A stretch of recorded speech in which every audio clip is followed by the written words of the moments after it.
All right, everyone, and welcome to another episode of Toon Under Podcast. I am joined by Lee, and this is going to be one of the very few podcasts this transfer window. We've actually got some good news to bring you in the form of transfers.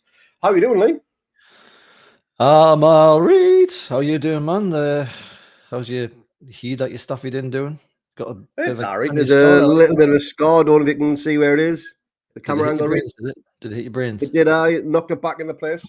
So that's all right. It's attached itself again. Dean, well, it's been a long time since I think we've both done one of these together. So good little bit of a catch up. But we've actually got some positive news in terms of the transfer window. We are on the verge of signing a defender and a striker. But before we get onto that, we are just going to have a little conversation regarding around social media and how this has impacted our window so far this summer. Lee, you've been quite vocal in our own private little chat about how much of a shit show it's been with the likes of Romano and Ornstein plugging that KFC fry and frigger left, right, and centre.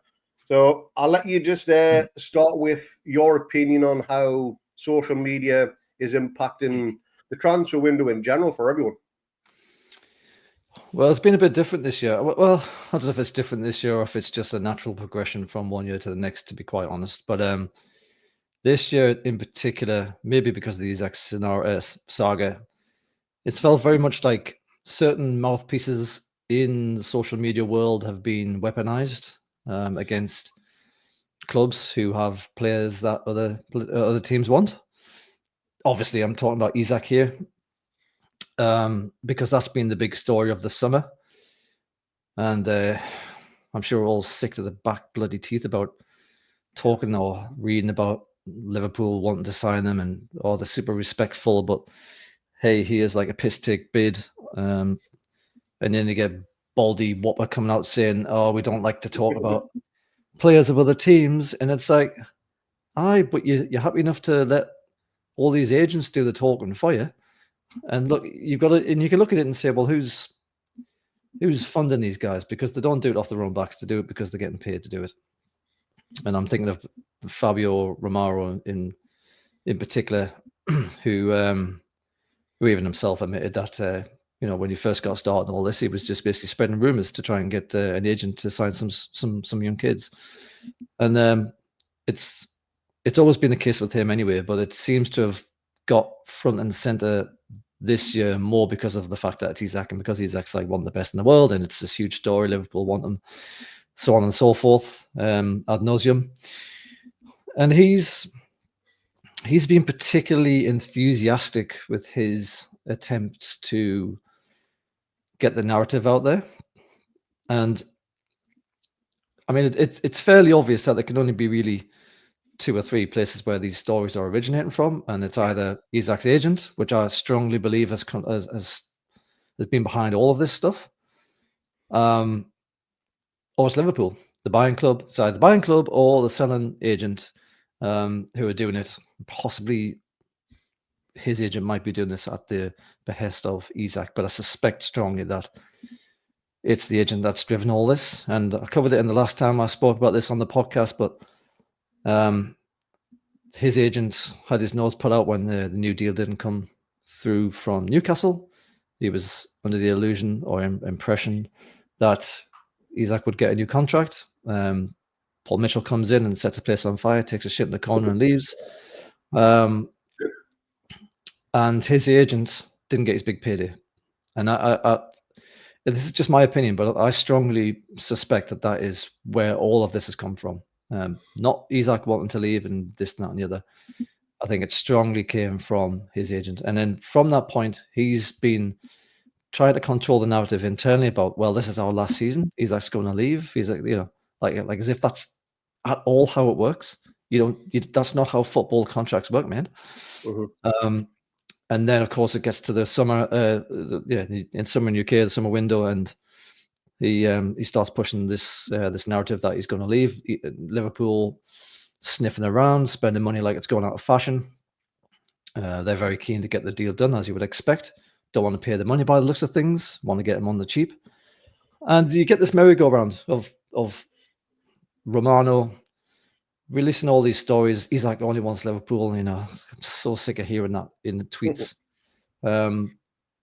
We've got a lot of it with Benjamin Sisko as well.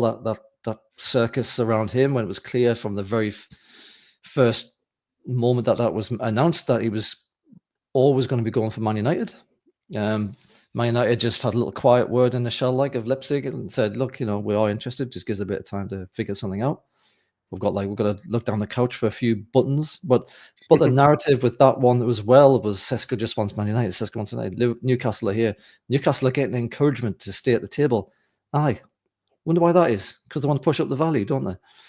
So, I mean, it's been exhaustive. It's been exhausting. It's been embarrassing at times. Just how much of this has been out in the public. It's been disappointing.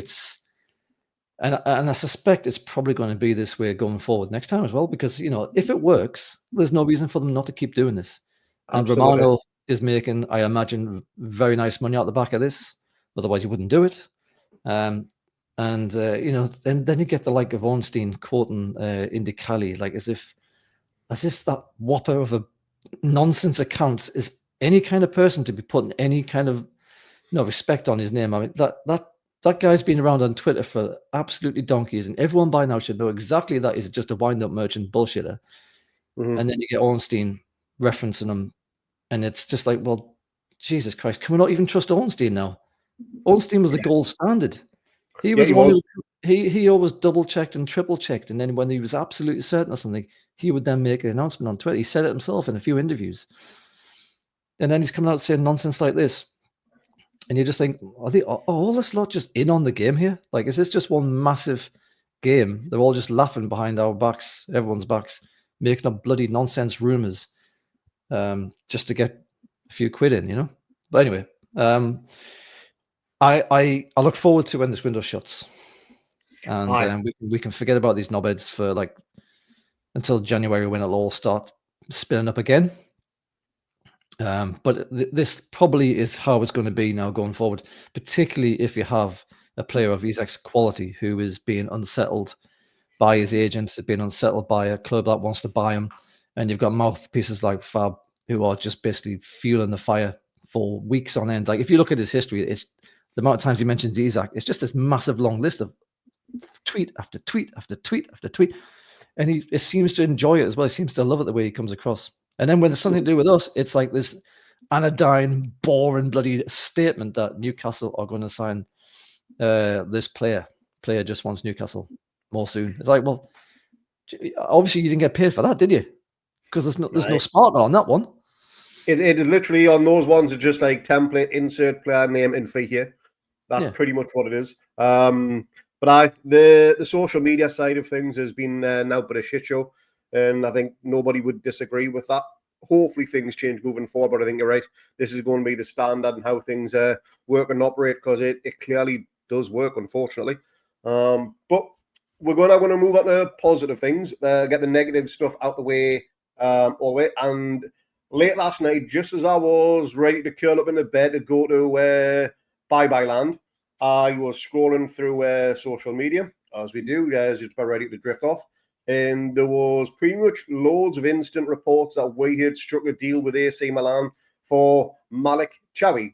Now, I didn't know it was pronounced Chiao. I thought it was Thiaw or something like that until I watched one of Downey's videos this morning. So Malick Thiaw is how it's pronounced. Isn't it just Chiao? Malick Thiaw? Is it? Chiao, whichever it is. We'll go with Malick Thiaw then.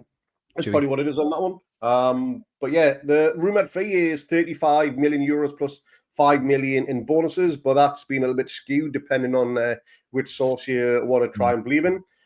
Now, in terms of getting not just a player, but a ball-playing centre-back who is first team ready, how much of a positive outcome is this going to be over the next day or two, Lee?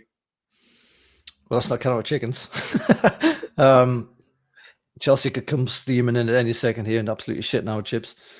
But no, it'll be a positive. The sort of central defense area, we do need bodies in there, particularly as Shaw's getting old and Botman has a turn and circle of the arc, and there's no pace back there. I'm not sure if Chiao has much in the way of pace, but he is well regarded as a ball playing centre back. So he should be able to progressively bring the ball out from the back, which would be nice. We won't necessarily be relying on hoofball all the time. But I think it's just in general as a supporter base after the whole Sesko thing, it will be nice to have some good news.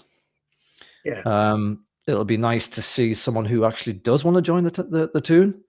To see some positive spin behind that. I mean, obviously we've just signed Ramsdale, and he seems pretty keen on the moves. That's always what you want to have. And if Sesko wanted to go to Man United and wasn't keen on Newcastle, then absolutely we shouldn't sign him in that case. So whether or not he would have came to us if Man United hadn't turned up and then kind of like moped around the place, it's hard to say. I doubt he would have, but nonetheless, he's gone to Man United to develop himself and to become a better player, which is like, yeah, good luck with that.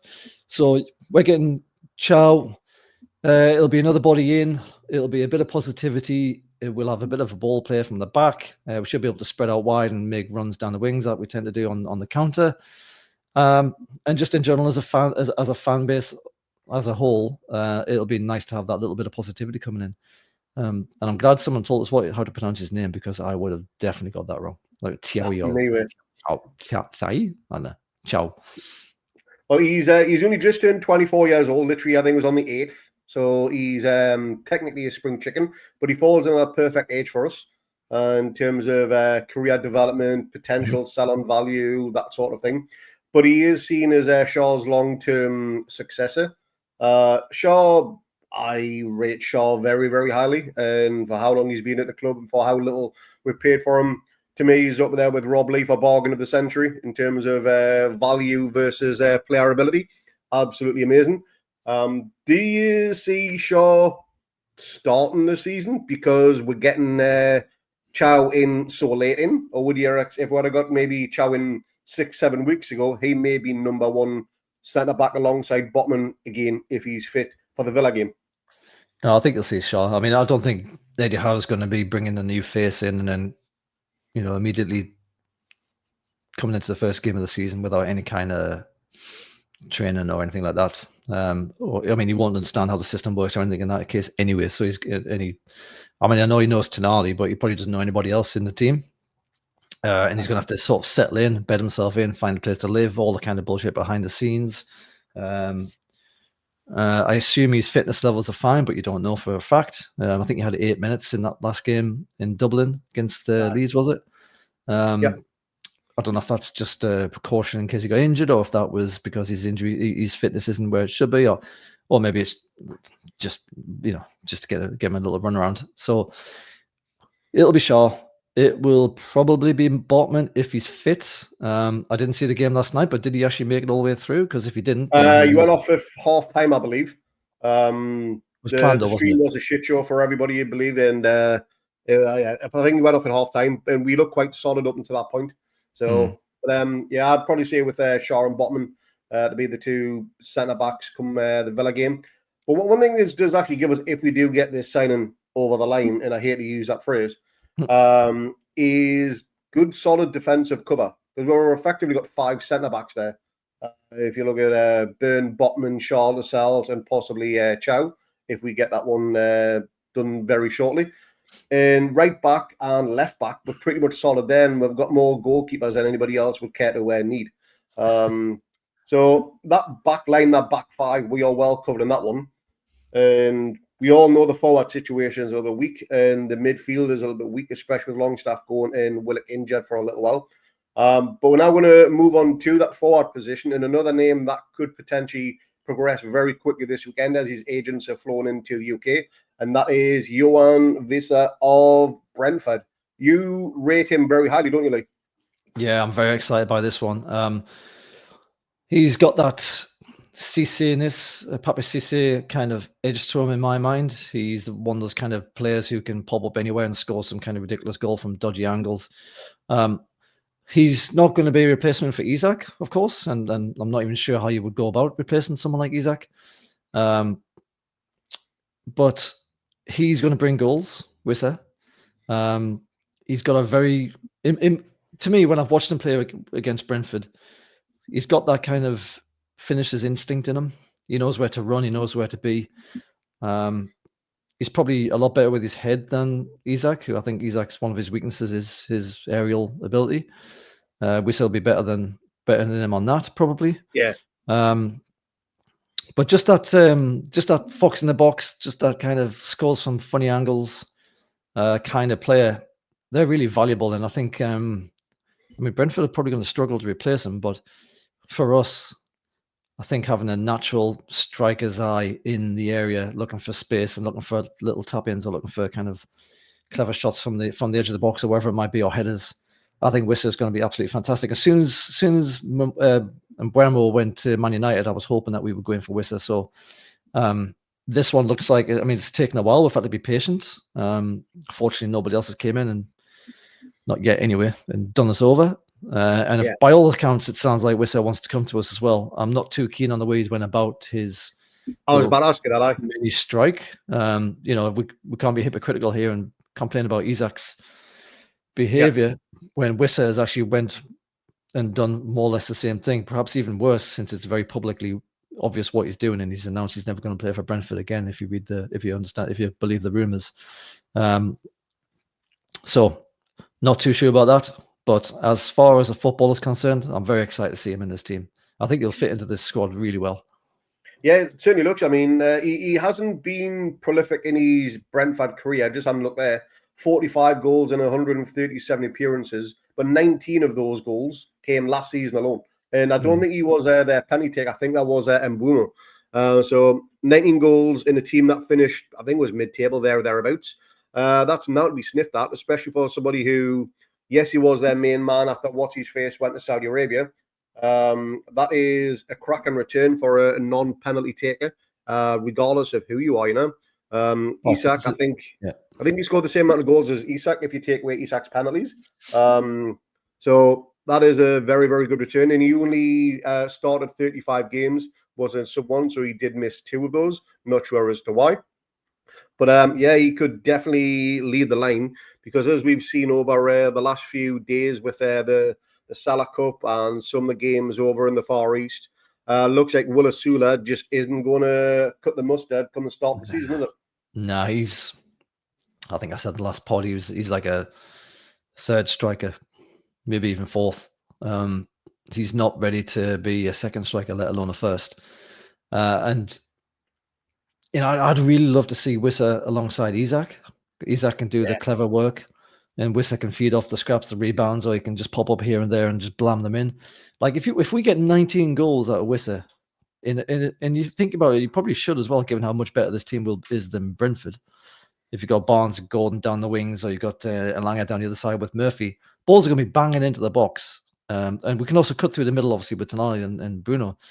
So his opportunity to receive the ball and do something with it should be really high up. If we get 19 goals from Wissa, we'll be absolutely laughing.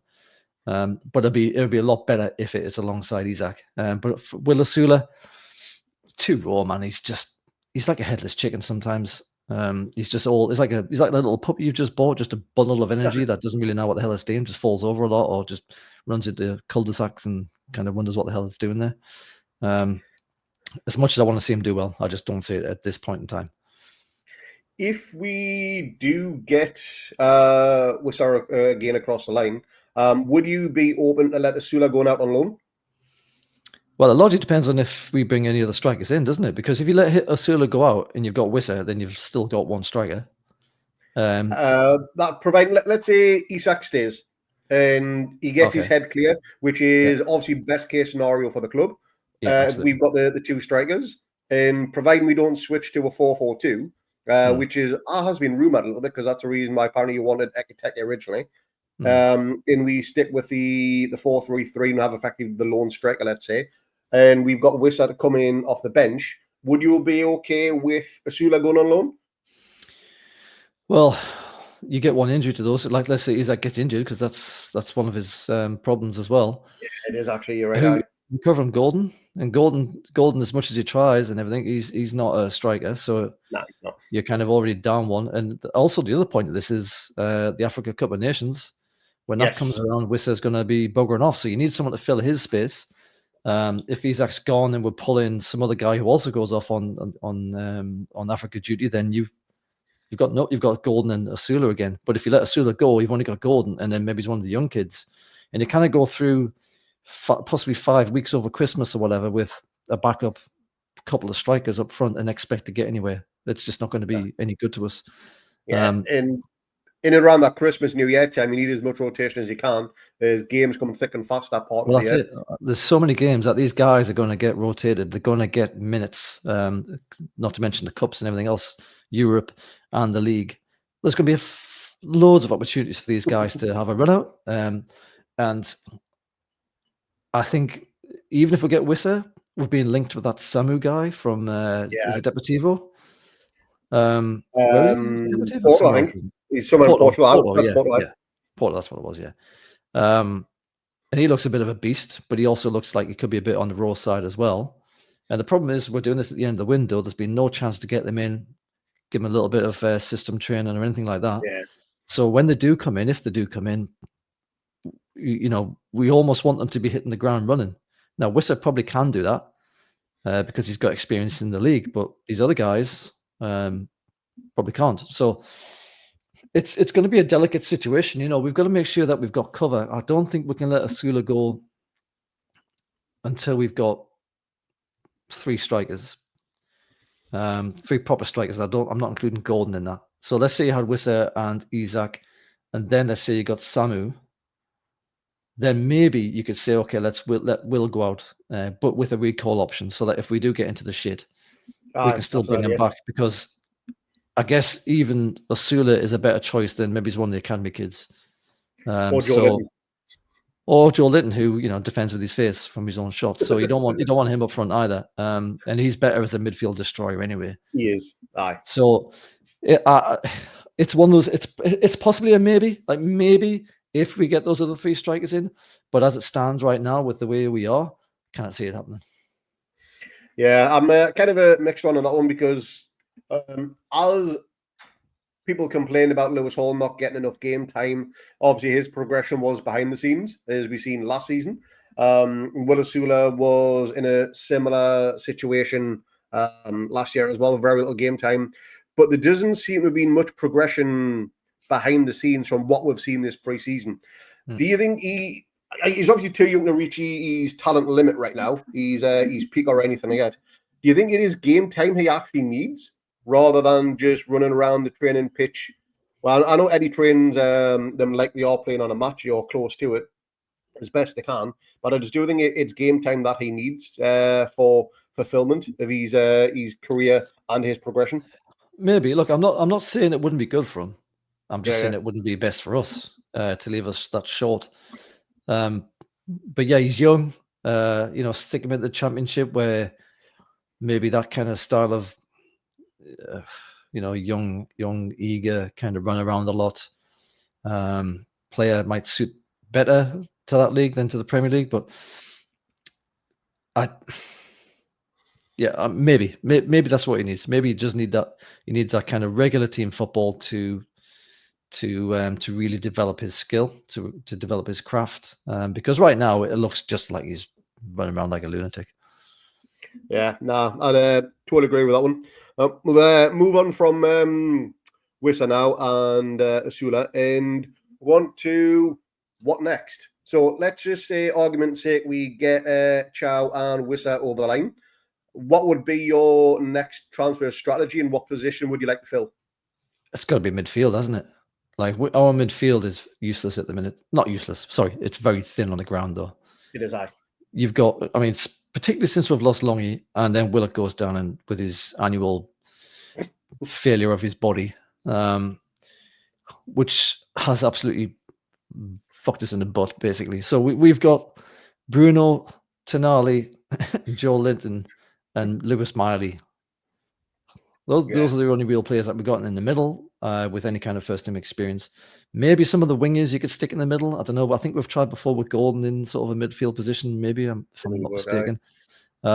Didn't we just have Ashby in the middle for that last game that we just played against? What do you call him?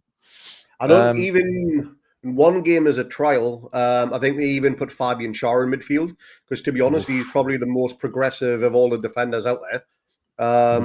Lewis Hall can play midfield. He has Lewis played Hall, there once or twice for Chelsea, I believe. And also, I think in his first game for us, which I think was against Man City in the League Cup, he started in midfield in that game. So obviously he's suited left back. That's his natural position. But if needed, maybe he could go there and even put half a job as his left back. Then he'll do a cracking job. But I think you're right. Midfield, central midfield, in terms of the type of player we would need. And there's lots of talk of Paquetá from West Ham. Now, would you put your money on him joining Bruno and his mates? Was that a little dig at his gambling habit there, was it? No. I'll tell you what, man, him and Tonali together at the same teams is fucking asking for trouble, isn't it? It really is, isn't it? Probably trots onto the pitch one day with one of those like green casino visors and be like, oh, Jesus Christ, they've been on it. Paqueta's, I think, improved a lot since he's got to West Ham. When he first started, I know he was like there was a big deal when he went there, and he was linked to us as well. But I think he started off fairly slowly in West Ham at West Ham, and I think last season's when he started to really flourish a little bit. I could be wrong on that, but that's kind of my impression as I think about it. If he could play, I mean, where's he going to play though? So if you've got I find it hard to believe that we'd actually want to break up the Tonali, Joe Linton, and Bruno Triceratops 3 that we've got there in the middle, because they work so effectively. They do, I. And it works in that 4-3-3. So if you were going to bring Paqueta in, and I assume he'd want to be a starter since he's pretty much a starter at West Ham, I suppose. How do we fit that in? Well, I think every player has to know that there's going to be rotation this year. There has to be. When you've got 38 Premier League games, at least 2 Cup games, and 8 Champions League games. So there's 48 games minimum there. And you can't go playing all of those games. You know, Bruno, yes, he has got some engine on him, and he ran more than anybody else in the Premier League, I think, over the last 2 seasons, I think it was. But he runs himself into the ground towards the end, to the point where we need to rotate him in these games where we are comfortable with 10, 15 minutes to go to give his legs a breather. But we haven't had anybody able to do that because, as you mentioned, Willock has been knackered. Miley is as good as he is. He's just maybe too young to get into those situations. And Longstaff, you take him out of the game for 2-3 weeks and his confidence goes. Then he needed a run of games to get his confidence back. So he was never going to work as a sub player. So if we can get Paqueta or Paqueta, is our friend Reza pronounces it. It could be an interesting one because obviously he knows Bruno personally and professionally with playing there for Brazil. And having an all Brazilian midfield, it means we can give Tonali a rest, or we can give Bruno a rest, or we can give Big Joe a rest, because Joe Linton's injury record of late hasn't exactly been brilliant either. So who knows? That could be an interesting one. And having all Brazilian international midfield, there's not many teams around there that can post that one. No, I think I read that there's potential for a deal to be done as well. I don't know why West Ham would want to do this, but I saw like a price of mid-30s, 30 million, 35 million, which seems like suspiciously low. Like, is there something going on with this guy where I know he got cleared of those charges, but it's like low, so low that, because like everyone seems to go for like at least 60 million these days. Like, to go for half that amount, sort of, it's like suspicious. It's like, wait a minute, do they know there's something else coming here back in the background where he's going to get absolutely reamed by the league or by UEFA or whatever it is, and we need to get rid of him before it affects us? Like, it's just, you know what I mean? Like, he's too good a player to be going for 30 to 35 million. So what's going on there? I'm just going to have a quick check how old he is actually, because I know he's a little bit older than Bruno. It'd be interesting to see those two playing together, to be honest. It would. Like, maybe Paqueta would probably be 27 now. He'd probably be in like an advanced position, wouldn't he? He'd be one who was like a would you put him in an 8 or a 10 maybe? Yeah.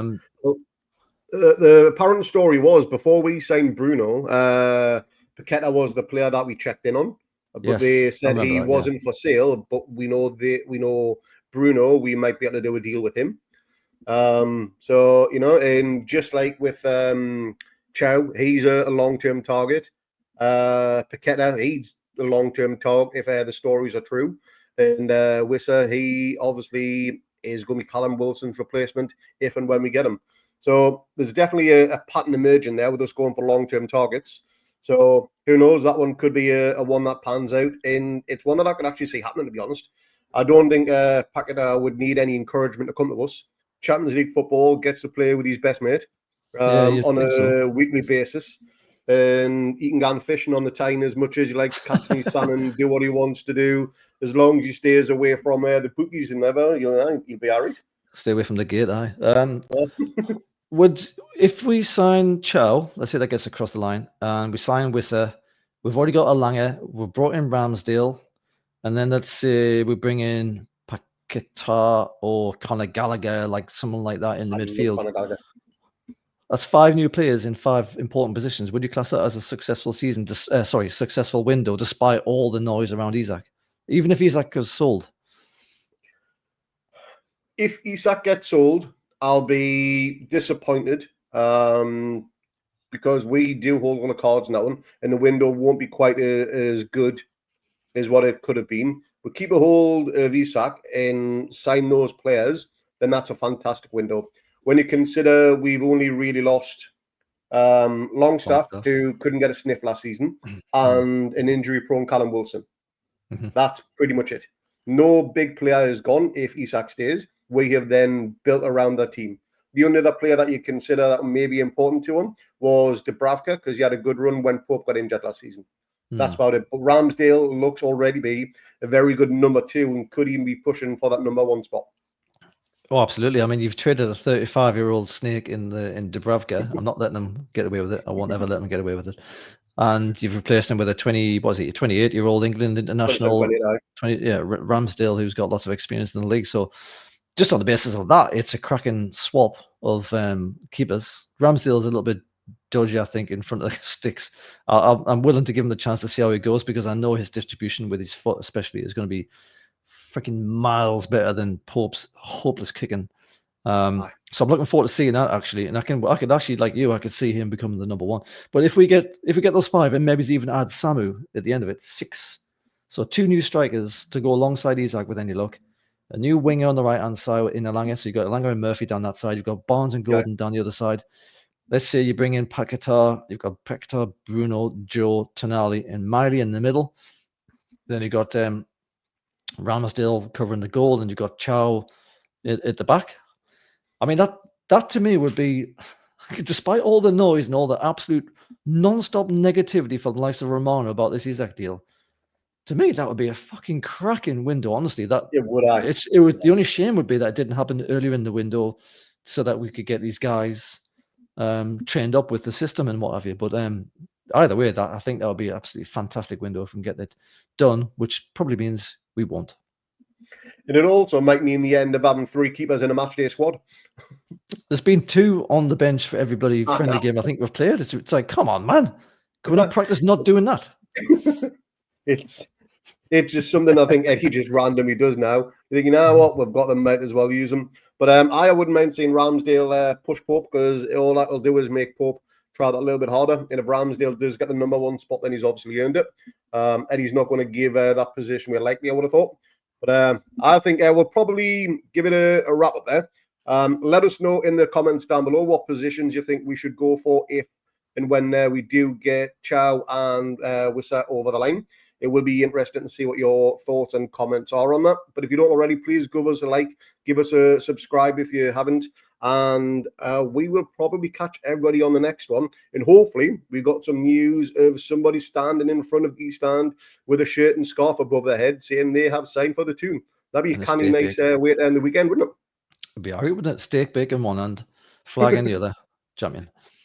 Absolutely. But we will leave it there, Lee. Thanks very much for joining me today. I am going to go to Kip. I've been up since about 3 o'clock, and it is now 6:20 p.m.